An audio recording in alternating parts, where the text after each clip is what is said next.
우리 한국 옛말에 가다가 곧 중지하면 안희감만 못하니라 그런 말씀이 있습니다. 처음에는 참 뜻을 가지고 결단을 내리고 또 때로는 웅장하게 멋있게 시작해 보지만 중간에 가다가 이런저런 사정 때문에 하던 일을 가던 길을 중단하게 되는 경우가 있다는 것이죠. 그래서 완전히 중단하고 나자빠져 버리면 처음에 아예 시작하지 않은 것만 못하다 그런 말씀입니다. 우리가 주님의 몸된 교회를 섬기는 일도 그와 같은 것 같습니다. 개인적으로는 예수님 영접하고 구원받고 성도의 삶을 사는 것도 가다가 중지하면 정말 낭패되는 모습인데, 그 예수님을 믿는 성도들이 함께 모여서 하나님을 섬기는 이 교회가 처음에는 참 멋있게 시작을 하지만 또 사람들이 뜻을 가지고 결심을 하고 힘을 합해서 나아가지만 중간에 어려움이 있을 때에 그만 지치고 또 시험 들고 여러 가지 여건이 어려워지니까 그만 중단해 버리는 경우가 있습니다. 개인 신앙생활도 그렇고 교회적인 공동체 생활도 중단하는 것이 더 좋겠다 그런 생각이 들 때가 있다는 것이죠. 그런데 우리에게만 그런 일이 있는 게 아닙니다.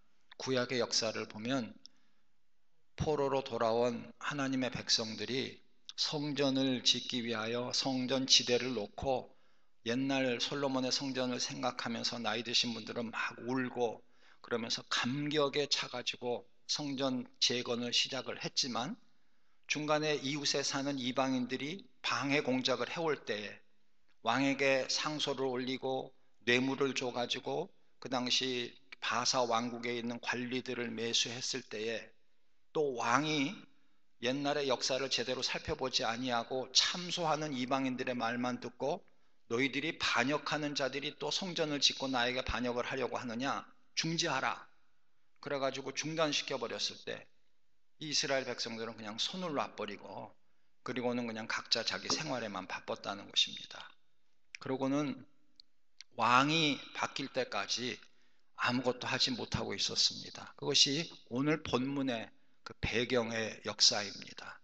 여러분, 이스라엘 백성은 어떤 백성입니까? 하나님이 정말 특별히 택하셔서 아브라함 자손들에게 복을 주시고 또 요셉으로 인해서 애굽 땅에 들어가서 수백만 명으로 그렇게 번성시켜 주시고 그 바로가 그걸 못 나가게 하니까 모세를 보내셔서 기적을 행하시고 하나님의 능력으로 그들을 구출해 오시고 시내 산에서 하나님의 영광을 보여주시고 그리고 성막을 지으라고 그래서 그들이 정말 온전히 하나님께 바쳐서 한마음이 돼서 성막을 짓고 하나님의 영광이 불로 구름으로 그 성막에 임하셨을 때 그들이 참 하나님께 영광 돌리는 그런 기쁜 모습이었지 않습니까? 그런데 그 다음에 가나안 땅에 들어와 가지고는 어떻게 합니까?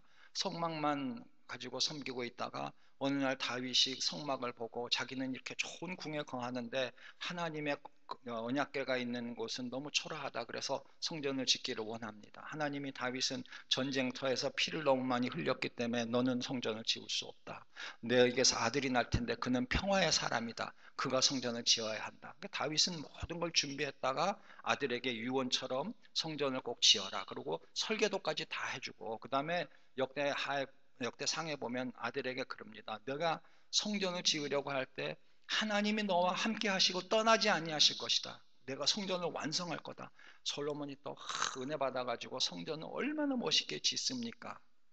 그런데 무슨 일이 일어납니까? 후대에 가가지고 하나님이 선지자들에게 경고하신 말씀도 무시하고 그 거룩한 성전에 그냥 우상 숭배를 하고 짐승을 잡아다가 그 안에서 피를 흘리고 자기 아들을 불에 태워 죽이고 이런 못된 짓을 할 때 하나님이 참고 참으시다가 결국 바벨론이란 나라를 들어서 유다 왕국을 멸망시키시고 그때 성전을 다 허물어 버리셨습니다. 그리고 이들은 포로로 잡혀갔어요. 그것이 역사예요. 근데 70년 만에 에스라서 1장에 보면 바사왕 고레스가 하나님의 감동을 받아가지고 이제 유다의 백성들은 다 본토로 돌아가라. 그러면서 옛날에 바벨론 왕 느부갓네살이 예루살렘 성전에서 금, 은 모든 좋은 것들 가져온 거 우리가 보관해두고 있었는데 이거 다 다시 돌려줄 테니까 가지고 가가지고 너희 성전을 다시 지어라. 이거 이방인의 왕이 그렇게 얘기를 하는 겁니다. 그래가지고 해방을 맞이하지요. 그래서 그들은 그 먼 길을 또 다시 그 무거운 짐들을 메고 돌아옵니다. 와가지고 고향 땅에 와가지고 허물어진 황폐한 예루살렘을 보면서 많이 울지요. 그러나 이제 우리가 다시 성전을 지을 수 있다. 하나님의 영광이 우리를 떠나셨지만 이제 다시 우리에게 임하신다. 이런 소망을 가지고 성전을 이제 땅을 파고 지대를 놓고 기초공사한 거예요. 그러고 막 지어 나가려고 그러는데 철퇴가 꽝 떨어지지 않습니까? 그래서 그들은 그냥 손을 놓고 왕이 또 명령을 내렸으니 그냥 각자 먹고 살기에 바쁜 거예요. 그런데 어떤 일이 일어납니까? 학개서 1장에 보면 하나님이 학개라는 선지자를 보내셔가지고 너희들이 하나님의 전은 이렇게 만들어 놓고 좋은 집 짓고 아들 딸하고 그렇게 사는 게 이게 합당한 일이냐? 다시 일어나서 성전을 재건하라. 스가랴는 학개하고 같은 동시대 사람입니다. 또 스가랴 선지를 보내셔가지고 너희들이 성전을 다시 재건하라. 그렇게 말씀을 하시는 거예요. 그게 오늘 이 본문 내용이에요. 그래서 그들은 왕이 지난번에 분명히 명령을 내렸지만 왕이 바뀌었으니까 혹시나 그러면서 또 학개 선지자, 스가랴 선지자를 통해서 하나님이 막 불같이 명령을 하시니까 에이 믿음으로 나가자 그러고 다시 뭉쳤습니다. 그리고서는 다시 성전을 짓기 시작합니다. 그런데 무슨 일이 일어납니까? 에스라서 5장에 보면 또 세월은 지났지만 사람은 바뀌었지만 또 다른 이방인들이 시비를 걸어오는 것입니다. 그리고 그들이 또 왕에게 상소를 올립니다. 왕이 바뀌었어요. 그런데 왕이 그 나중된 왕은 그 상소를 보고서는 어떻게 합니까? 옛날에 그 모든 기록을 찾아봐라. 찾아봤더니 고레스 왕이 이렇게 저렇게 해서 이들을 다 돌려보내고 뺏었던 것도 다 돌려주고 이들로 하여금 고향 땅에 가서 성전을 짓게 하라. 그 기록을 찾아낸 것입니다. 거기다 덧붙여 가지고 이 왕이 그들 성전 짓는 일을 적극 도와줘라. 그래서 그들이 성전을 짓고 나와 내 아들들과 이 나라를 위해서 기도하게 하라. 너희들은 행여라도 그 성전 짓는 것을 방해하면 내가 너희들의 들보를 뽑아버리고 너희 집을 초토화시키겠다. 거름더미로 만들겠다. 그렇게까지 새 왕이 새로 명령을 내리는 것입니다. 그래서 이들은 신이 나가지고 이제 성전을 다시 재건하고 그리고 에스라 제사장과 스룹바벨이라는 총독 그 사람들 인해서 성전 봉헌식을 하게 되는 것입니다. 사실은 에스라가 포로에서 돌아오기 전에 여호수아라는 제사장은 스룹바벨하고 제일 처음에 같이 돌아오게 되죠. 여호수아는 종교적인 지도자고 스룹바벨은 바사 왕이 고레스 왕이 총독을 삼아서 너희가 예루살렘 거기서 마음 놓고 살아라. 그래서 명한 그런 정치적인 지도자예요. 그 두 사람이 와서 성전을 그렇게 지은 거예요. 그리고 다 지은 다음에 에스라 제사장이 와서 에스라 제사장 때에 봉헌식을 한 것입니다. 그것이 역사예요. 그러는 와중에 중간에 중단되어 있을 때에 다시 성전을 지으라고 스가랴와 학개를 통해서 하나님 말씀을 주실 때에 주신 말씀이 오늘 우리가 읽은 본문 말씀이에요. 그러면서 이 말씀을 보면서 우리가 몇 가지를 한번 생각을 해보고 싶은 것입니다. 첫째는 성전이건 성막이건 오늘날의 교회건 하나님이 세우십니다. 그것이 하나님의 뜻입니다. 성막도 이스라엘 백성이 원해서 그들이 스스로 자진해서 만든 거 아닙니다. 하나님이 모세를 통해서 일일이 지시하셔서 만들게 하셨습니다. 성전도요, 다윗이 마음은 있었지만 성전을 세세하게 만들도록 성령에 감아주신 분은 하나님이세요. 이 당시 성전을 재건할 때도 고레스 왕의 마음을 감동시키셔서 스룹바벨과 여호수아 제사장을 세우고 에스라 제사장을 세워서 성전을 다시 건축하게 하신 것도 하나님이십니다. 오늘날 신약은 어떻습니까? 신약 교회도 하나님이 세우신 것이죠. 어떻게 세우셨어요?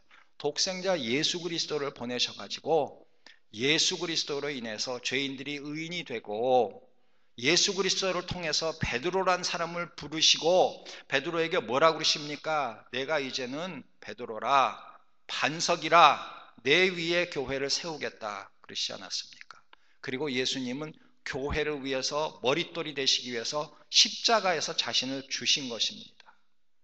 예수님이 사흘 만에 이 성전을 다시 짓겠다 하신 그 말씀대로 당신의 몸으로 모든 죄를 사하시고 더 이상 성막이나 성전이 아니라 하나님의 교회, 예수님이 주춧돌이 되시는, 머릿돌이 되시는 교회를 세우신 거예요. 하나님이 세우시는 것입니다. 그런데 우리에게 감사한 일은 뭐냐 하면 하나님이 사람 필요하지 않으십니다. 무슨 물질이 필요하신 분이 아니에요. 왜? 다 하나님의 것이니까.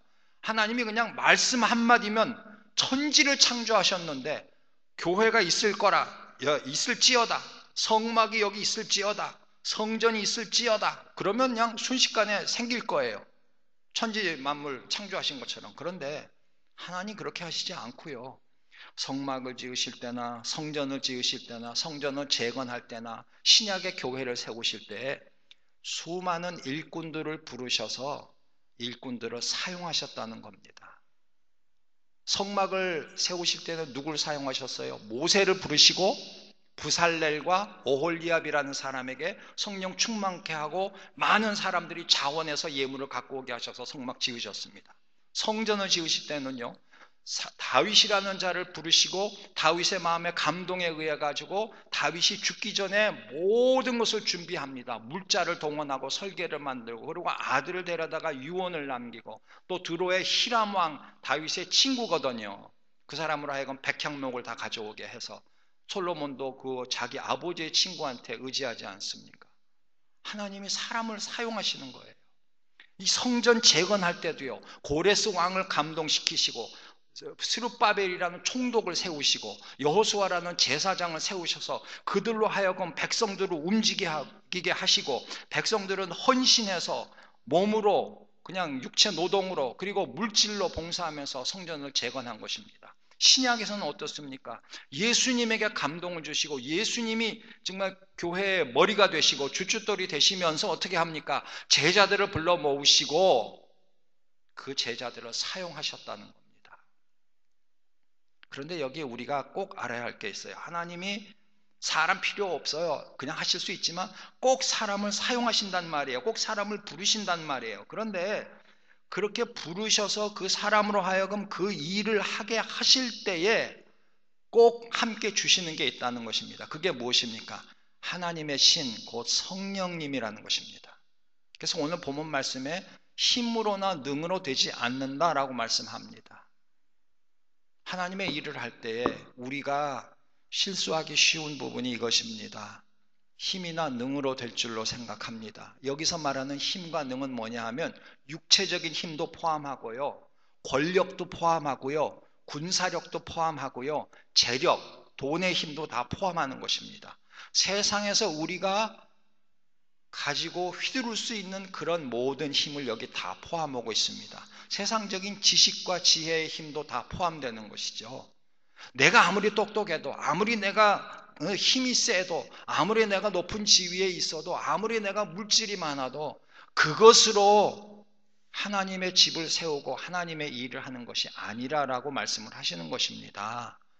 오직 무엇으로 된다고 하셨어요? 오직 나의 신으로만 되느니라 말씀하시는 겁니다. 그래서요, 성막 지으실 때도 부살렐과 오홀리압에게 하나님이 신이 함께 하시사 지혜와 총명을 주셨다고 분명히 말씀합니다.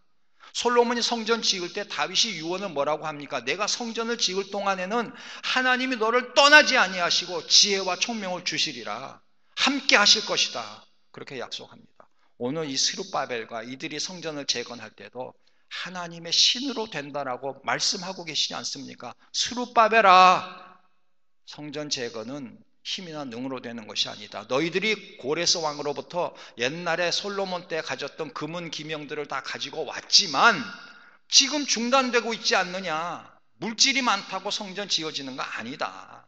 사람이 많다고 성전 지어지는 거 아니다. 기술자가 많다고 되는 것도 아니다. 너희들이 그렇게 다 준비해가지고 재건하려고 터를 놓고 했지만 중단돼 있지 않느냐. 그 얘기 하시는 거예요. 오직 일을 이룰 수 있는 것은 내가 할 수 있는데, 내가 너희들을 사용하는데 단 너희들은 하나님의 신을 받아서 일을 해야 된다. 하나님의 신이 감동하셔서 하나님의 신이 주시는 지혜와 총명으로 그 힘으로 성전을 재건해야 된다라고 말씀을 하시는 것입니다. 그래서 신약시대에 교회를 세우실 때도 어떻게 합니까? 우리가 지난 몇 주 동안 생각해 봤잖아요. 초대교회가 세워질 때 어떻게 세워졌어요? 물론 초대교회는 베드로의 신앙 고백, 주는 그리스도시요 살아계신 하나님의 아들이십니다. 그 신앙 고백 위에 교회가 세워진 것이지만 교회가 처음 예루살렘 교회가 시작될 때 어떻게 됐어요? 그들이 승천하시기 전 예수님이 주신 명령을 붙잡고 예루살렘을 떠나지 아니하고 어떻게 해요? 모여서 기도하고 있었죠. 그때 어떻게 됩니까? 성령님이 강림하셔서 각 사람 위에 임하셨어요. 그리고 그들이 각 나라 방언으로 복음을 전하고 3천 명이 세례받지 않았습니까? 또 성전으로 들어가다가 미문에 있는 안증뱅이를 일으키고 났더니 사람들이 웅성웅성해가지고 솔로몬 행각에 다 모여드니까 베드로가 또 예수 그리스도에 대해서 정말 복음을 전했습니다. 그랬더니 다 감동을 받아서 하루에 몇 명이 구원을 받쳐요. 남자들만 5천 명이 세례를 받았어요. 그래서 3천 명, 5천 명, 8천 명이에요. 성경에 나오는 숫자만 봐도 예루살렘 교회에는 8천 명이에요. 8천 명. 거기다가 남자들만 그러니까 가족이 다 왔다 그러면 10,000명도 훨씬 넘고 몇만 명 모이는 엄청난 교회죠. 그래서 교회가 시작이 되는데 그렇게 역사할 수 있었다는 게 뭐예요? 이 제자들이 사도들이 성령 충만 받았다는 것이죠.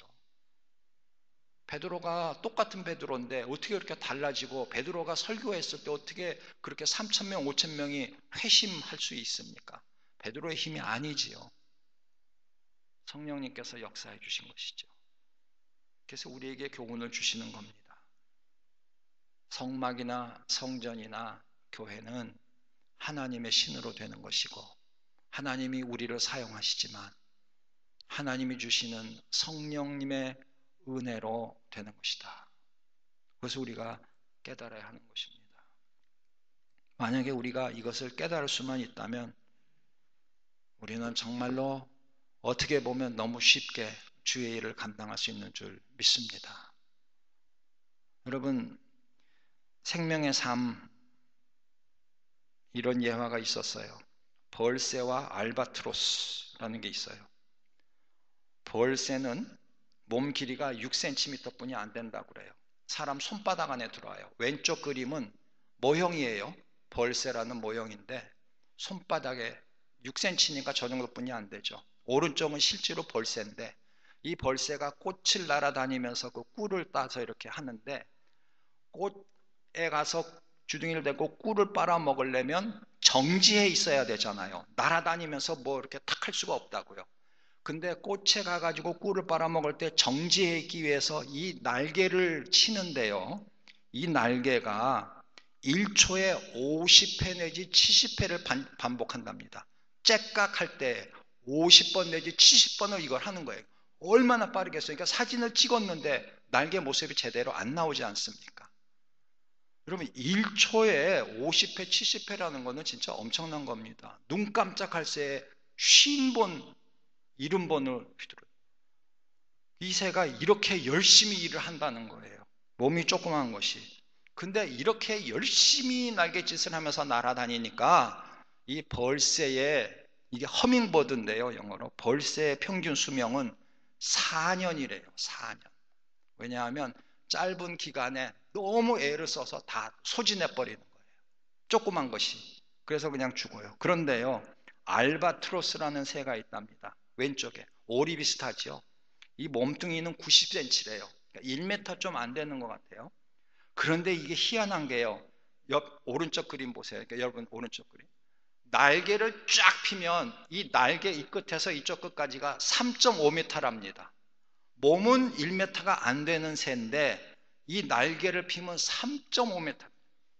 이 새는요. 평균 수명이 40년 내지 50년이 된답니다. 웬만한 사람보다 더 오래 삽니다. 어떻게 그렇게 살 수 있나요? 이 새는 날 때에 자기 날개를 별로 이렇게 푸닥거리지 않는다는 것입니다. 주로 이 산 꼭대기 높은 데 올라가 가지고 바람이 불 때 날개를 쫙 펴고 그 바람을 탄다는 것이죠. 그러니까 글라이더 같은 거예요. 글라이더 아시잖아요. 행글라이더 같은 거. 그러니까 높은 산에 올라갔다가 바람이 불 때 날개를 쫙 펴서 바람을 타고 난다는 거예요. 그래서 이 새를 신천옹이라 그렇게 부르기도 한답니다. 한자말로 신, 믿을 신자, 천, 하늘 천자, 옹, 늙은이라고 그래요. 하늘을 믿는 늙은이다. 그런 별명이 붙어 있는 새라는 거예요. 알바트로스가. 그 새가 어떻게 그럽니까? 천지만물 이 바람과 하늘의 이 힘, 자연의 힘을 믿고 의지해서 그렇게 힘을 안 들이고 날아다니니까 자기 힘을 저축해서 오래 산다는 것이죠. 어떤 알바트로스는 제일 오래 산 알바트로스는 80년을 산답니다. 요즘 우리 평균 수명이 의학이 발달돼서 80년인데요. 생각해 보십시오. 90cm 정도 되는 새가 80년을 살 수 있다. 여러분 이건 참 하나님이 천지 창조하실 때 이게 정말 하나님이 하신 신비로운 일입니다. 제가 왜 이 두 새의 이야기를 합니까? 여러분 성령님에 의해서 움직여지는 사람은 알바트로스처럼 일할 수 있다는 것입니다. 어떤 사람들은 벌새처럼 바쁘게 날개짓을 하면서 애를 쓰면서 힘과 능으로 무슨 일이 될까 싶어서 하나님의 일을 할 때도 힘과 능으로 하기 위해서 애를 씁니다. 그런데요, 하나님의 일을 할 때 성령님의 인도하심, 성령님의 지도하심에 순응하고 어떻게 하면 성령님의 그 역사하심에 내가 내 몸을 맡길 수 있을까? 어떻게 하면 그가 하시는 일에 내가 이렇게 어떻게 얘기하면 좀 편승할 수 있을까? 그거를 잘 터득하면은요, 하나님의 일이 의외로 쉬워질 수 있다는 것입니다. 의외로 오랜 기간 정말 건강하게 낙심하지 아니하고 중단하지 아니하고 정말 은혜 가운데서 기쁨으로 귀한 일을 감당할 수 있다는 것입니다. 성령님의 역사하심에 우리가 그 덧입는 것입니다. 제가 이 예화를 준비하면서 그거다. 목사부터 그래요. 설교 준비하는 게 쥐어짜요. 맨날 쥐어짜. 이 책을 보고 저 책을 보고 막 이 설교를 들어보고 저 설교를 들어보고 또 뭐 원서를 찾아보고 원어를 연구하고 끙끙거리고 하는데요. 쥐어짜도 안 나올 때가 많아요. 마치 정말 다 쓴 치약처럼 말이죠. 그런데요, 어떤 때는요, 책 그렇게 많이 안 봐요. 그냥 성경만 보고 묵상합니다. 어느 날 하나님이 이런 생활 속에서 위기 속에서 어려운 그런 가운데서 하나님이 은혜를 주셔요. 내 마음에 평안을 주시고요. 주체할 수 없는 어떤 솟아오르는 무엇을 주십니다. 그럴 때는요, 정말 설교 준비가 잘 됩니다. 주로 기도 시간에 잘 됩니다. 무릎 꿇고 기도할 때에 과연 이번 주는 무슨 말씀 전할까요? 말씀은 정했는데 아웃라인도 대충 잡았는데 어떻게 말씀을 증거할까요? 여러분, 그럴 때에 참 괴로울 때에 하나님이 의외로 쉽게 아이디어도 주시고 생각도 주시고 힘도 주시는 거예요. 아, 그렇구나.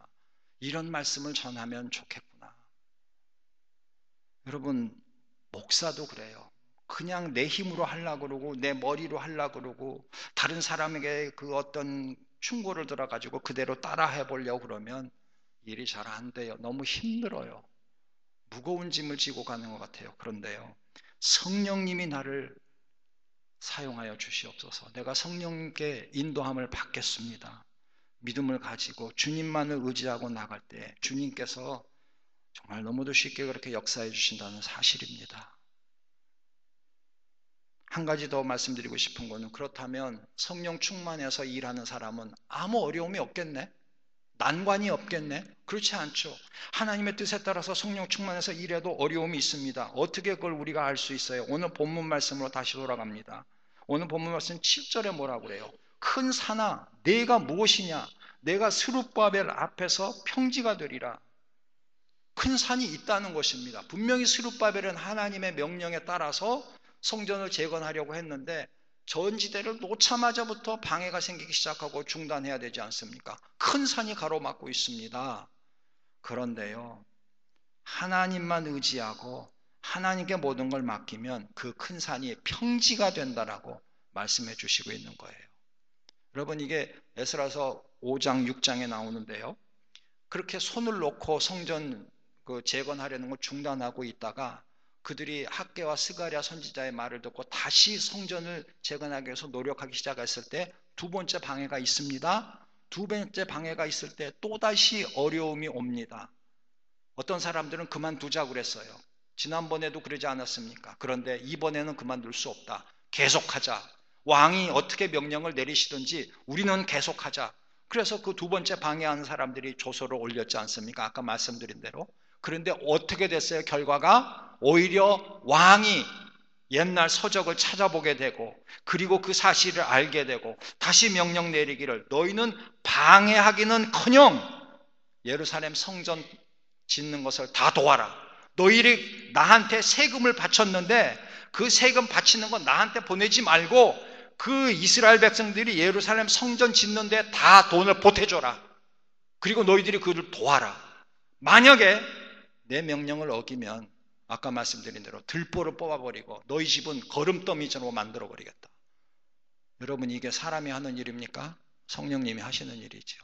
방해하는 자들은 지난번에 한번 그런 경험이 있으니까 또 방해하면 중단시킬 수 있을 것이라 생각하고 상소를 올렸습니다. 웬걸요? 두 번째는 역효과가 납니다.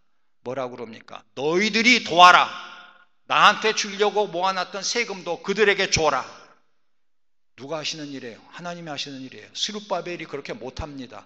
여호수아 제사장이 그렇게 못합니다. 하나님이 하시는 일입니다. 악한 자들을 사용하셔서 충동시키셔서 그들로 하여금 왕에게 고소장을 내게 하고 왕은 그때 또 조사하게 하시고, 그래서 결과는 어떻게 됩니까? 아주 유익된 결과가 납니다. 방해하려던 자들은 아주 낭패를 당하게 됩니다.